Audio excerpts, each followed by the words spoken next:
Vandag is donderdag 20 Maart. Baie welkom by vandag se luistermeditasie in Lydenstyd. Die teksgedeelte waarby ons gaan stil staan is 'n enkele teksvers in Lukas 18.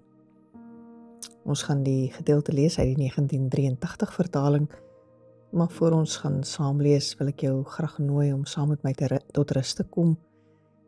In die tyd steek ons die 7 lydenskerse aan.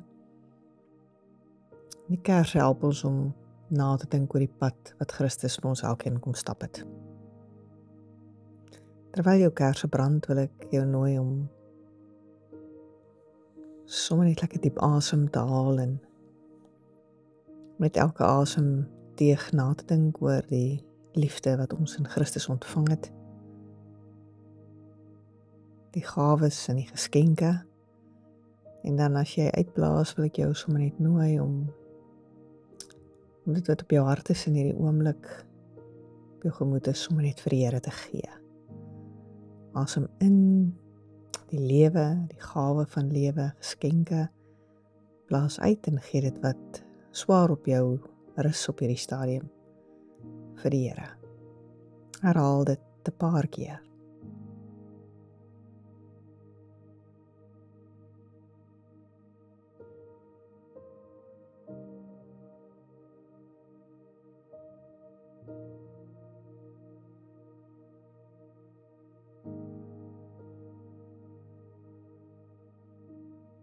En nou wil ek jou graag nooi om 2 van die lydenskerse dood te blaas. Dis die tweede week van lydenstyd op pad na Pasen. En met die uitdoof is ons baie bewus daarvan dat Christus vir ons die lewe kom gee het, maar dat die wêreld hierdie lewe nie verstaan het nie.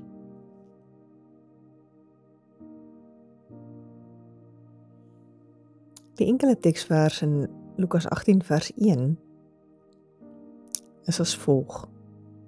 Jesus het vir hulle die gelykenis vertel om duidelik te maak dat 'n mens altyd moet aanhou bid sonder om moedeloos te word.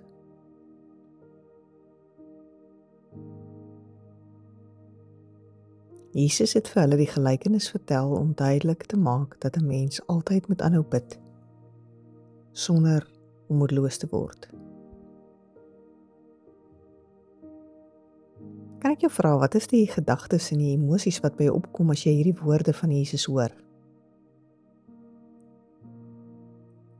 'n Mens moet altyd bid sonder om moedeloos te word. Wat is die verskillende gedagtes en emosies wat die tema by jou opbring?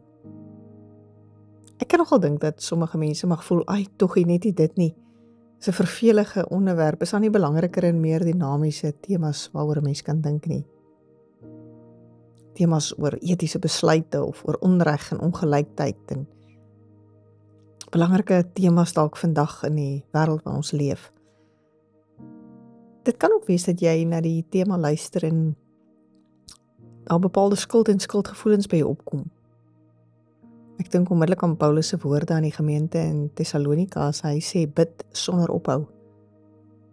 Dit laat my dikwels skuldig voel. Sjoe, die vraag, bid ek so gereeld?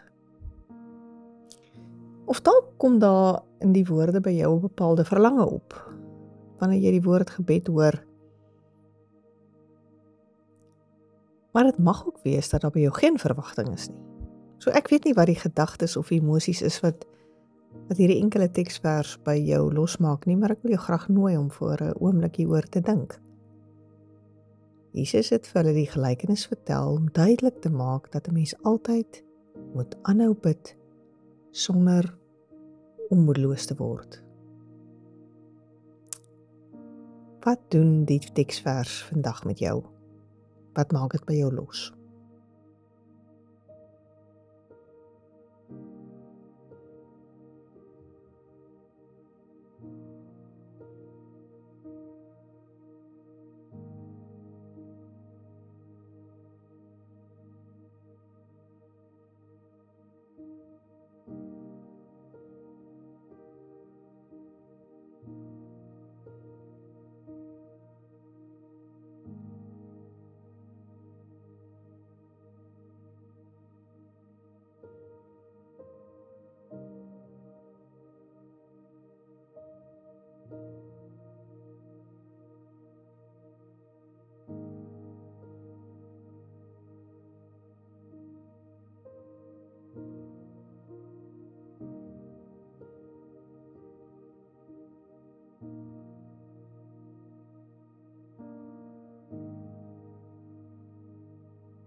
Ek lees die week iemand se eerlike woorde van sy reis met gebed.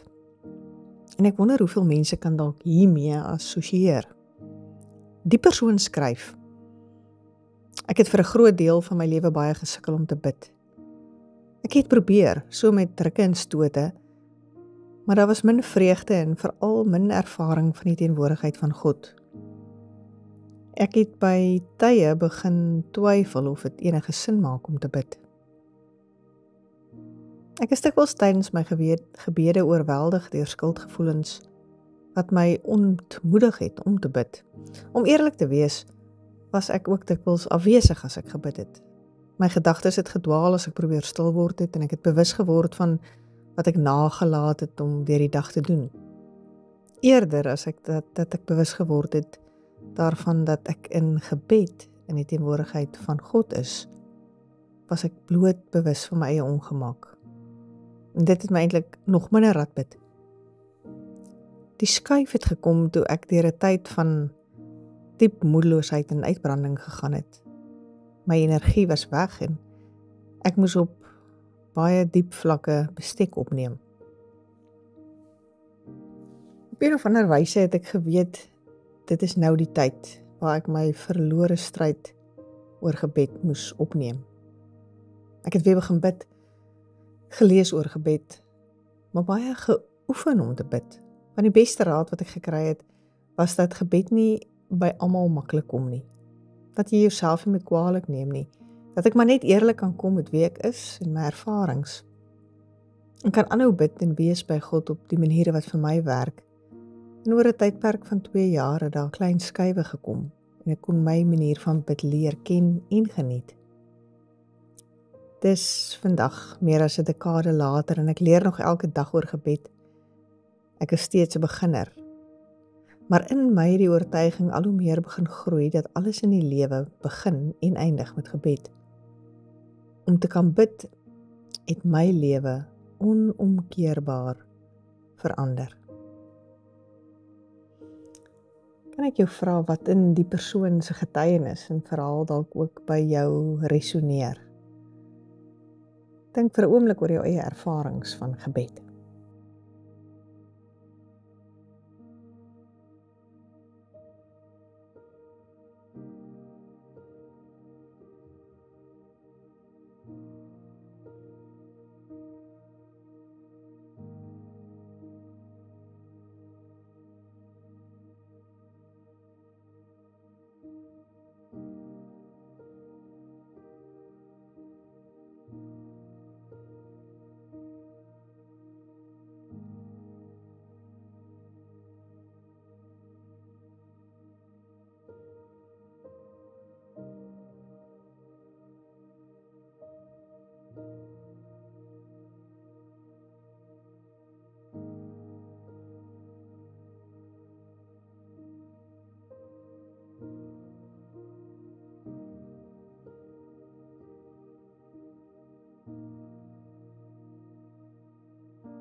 In my eie gebedslewe was een van die wonderlike ontdekkings dat daar nie 'n regte manier van bid of 'n verkeerde manier van bid is nie, maar slegs 'n eerlike manier van gebed.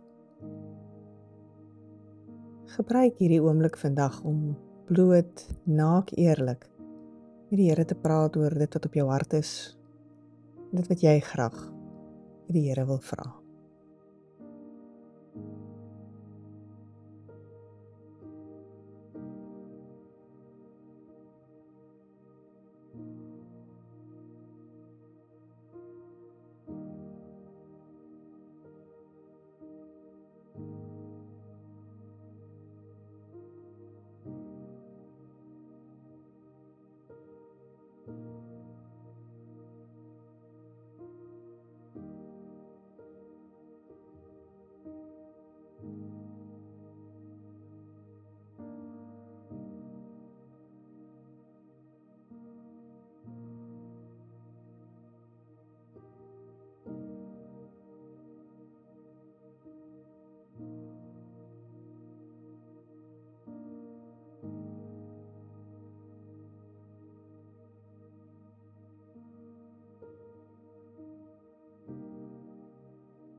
Here, dankie dat ek na U toe kan kom vandag, nes ek is, soos ek is, en dat U my daar wil ontmoet. Amen.